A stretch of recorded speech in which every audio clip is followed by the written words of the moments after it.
Siapa yang menyangka seorang pria Banyuwangi rela merawat majikannya yang lumpuh di Taiwan demi uang 100 juta. Namun tidak disangka, selain membereskan pekerjaan rumah, majikannya juga meminta dilayani yang lebih dari itu, namanya Rio. Sehari-hari ia membantu ayahnya di sawah, menggembala kambing tetangga, kadang-kadang menjadi buruh bangunan kalau ada proyek di desa sebelah. Rio tidak pernah bermimpi besar. Hidup baginya adalah tentang cukup makan, cukup tidur, dan cukup kuat untuk menghadapi esok hari. Sampai suatu malam di warung kopi sederhana tempat biasa ia nongkrong, pesan WhatsApp dari seorang teman lama masuk. "Bro, ada lowongan kerja ke Taiwan, gaji 100 juta, ngurus majikan doang, lumpuh, gampang banget, seriusan."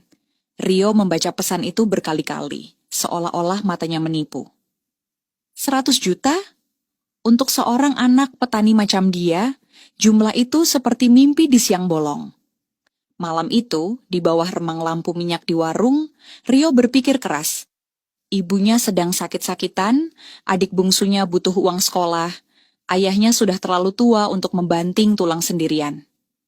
Pagi harinya, Rio memberanikan diri menghubungi nomor yang diberikan temannya. Seorang pria dengan suara berat memperkenalkan diri sebagai Pak Anton, agen tenaga kerja informal. Tanpa banyak tanya, Rio disuruh ke Surabaya untuk wawancara. Ia naik bus ekonomi, berdesak-desakan dengan para perantau lain yang entah mau kemana. Sepanjang jalan, hatinya diliputi keraguan. Apa ini penipuan? Apa ia akan dijual? Tapi, 100 juta bro. Wawancara itu sederhana. Beberapa pertanyaan tentang fisik. Apakah Rio kuat mengangkat beban? Bisa sabar melayani orang? Mau tinggal di luar negeri setahun penuh? Rio menjawab semua dengan jujur. Ya, dan ya. 2 minggu kemudian, setelah urusan paspor dan visa beres, semuanya diurus agen, katanya nanti dipotong dari gaji. Rio menerima tiket pesawat ke Taiwan.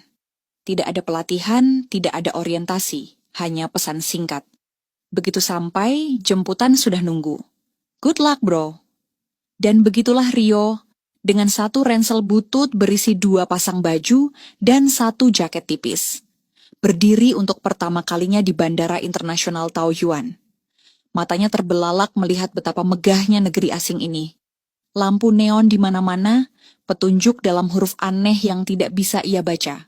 Suara-suara asing berdenung di telinga. Rio mencari-cari sosok yang dijanjikan menjemputnya.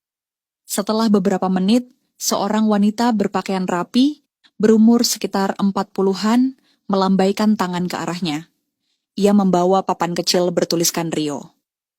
Wanita itu memperkenalkan diri dalam bahasa Indonesia yang agak kaku. "Saya asisten rumah tangga Nyonya Mei, mari ikut saya."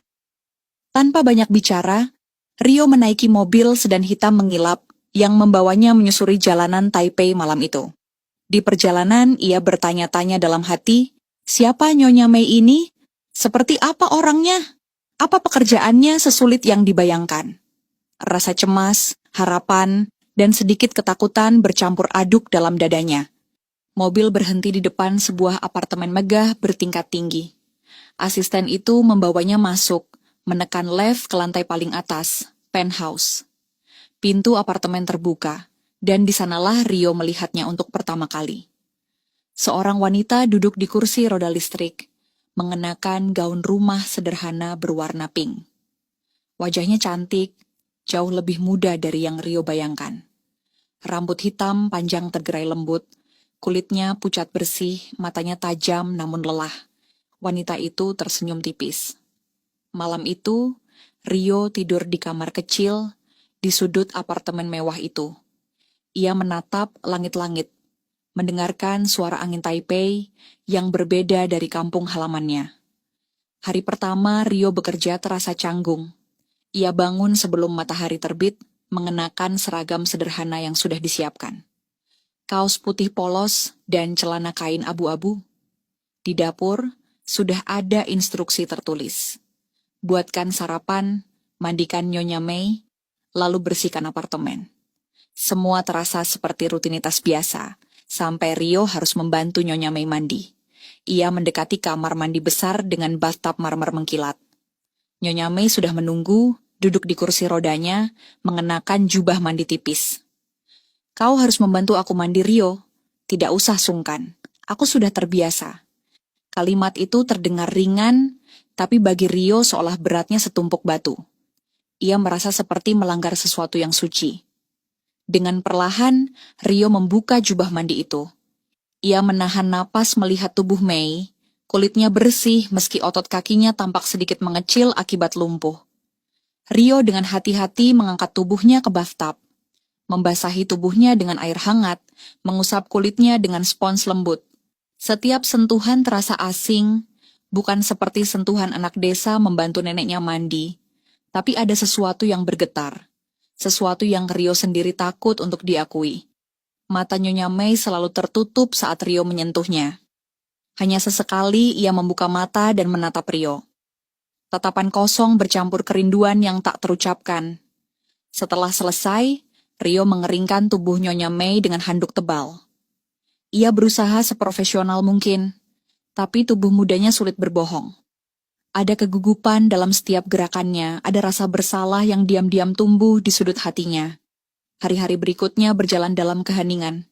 Rio mendorong kursi roda Mei ke taman kecil di belakang apartemen setiap pagi. Mereka hampir tidak berbicara.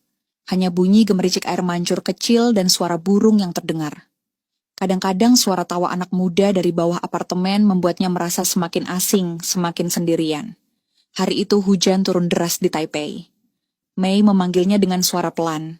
Rio, bisakah kau membantuku memijat punggungku? Aku kaku sekali hari ini. Rio mengangguk cepat, menahan degup jantung yang mendadak meningkat. Ia mengambil lotion pijat dari lemari kecil, lalu duduk berlutut di belakang Nyonya Mei. Tangannya gemetar sedikit saat meneteskan lotion ke telapak tangan, lalu mulai mengusap pelan punggung wanita itu, dari bahu ke pinggang. Kulit Nyonya Mei hangat di bawah sentuhannya, lembut, rapuh, dan hidup. Rio berusaha menjaga pikirannya tetap jernih, memperlakukan ini sebisa mungkin sebagai tugas profesional. Namun seiring jemarinya bergerak perlahan, ia merasakan sesuatu yang lain. Sesuatu yang lebih dalam daripada sekadar rasa iba. Sentuhan itu seperti percakapan diam di antara dua jiwa yang terluka. Mei menutup matanya, ia tidak mengeluarkan suara, tapi tubuhnya sedikit rileks di bawah tangan Rio. Rio melanjutkan pijatannya, sedikit lebih berani mengusap sisi pinggang, lalu perlahan turun ke atas pinggul. Biasanya Rio akan berhenti di situ. Tapi kali ini Mei berbisik hampir tak terdengar. Sedikit lagi ke bawah, Rio. Aku merasa mati rasa di sana. Bantu aku merasakannya kembali. Suara itu membuat Rio membeku sejenak. Di dalam hatinya ada pergolakan. Apakah ini bagian dari tugas? Apakah ini benar? Tapi saat ia melihat ke arah Nyonya Mei, ia tidak menemukan nafsu. Ia hanya melihat seseorang yang putus asa, ingin merasa hidup lagi. Dengan hati-hati, Rio menurunkan pijatannya ke paha Mei. Ia merasakan otot-otot yang lemah, tapi masih ada sisa kehangatan manusia di sana. Jari-jarinya bergerak lembut, memijat dengan tekanan yang pas. Memang Helana pas panjang, seolah melepaskan beban bertahun-tahun. Untuk sesaat waktu berhenti, tidak ada suara hujan, tidak ada suara mobil. Hanya ruangan kecil itu, kehangatan dua manusia yang saling membutuhkan, saling berusaha mengisi kehampaan yang berbeda. Ketika Rio selesai, ia menarik tangannya perlahan, hampir takut mengakhiri momen itu. Tapi Nyonya Mei membuka matanya dan menatapnya. Tatapan itu berbeda. Bukan tatapan majikan pada pekerja, bukan juga tatapan wanita pada lelaki. Itu adalah tatapan manusia yang akhirnya merasa dilihat, didengar, disentuh bukan karena belas kasihan, tapi karena keberadaan dirinya. Malam itu hujan akhirnya reda setelah berhari-hari mengguyur. Udara dingin menyusup masuk lewat celah jendela. Rio baru saja membereskan dapur saat Nyonya Mei memanggil pelan dari ruang tengah. Rio, temani aku sebentar. Ada getaran halus dalam suaranya membuat Rio refleks menurunkan handuk yang tadi dipakai mengeringkan piring. Ia berjalan ke ruang tengah. Cahaya lampu diredupkan. Ia hanya menyisakan semburat keemasan yang membuat suasana terasa hangat namun intim. Nyonya Mei duduk di sofa, mengenakan gaun tidur tipis berwarna biru muda. Kakinya diselimuti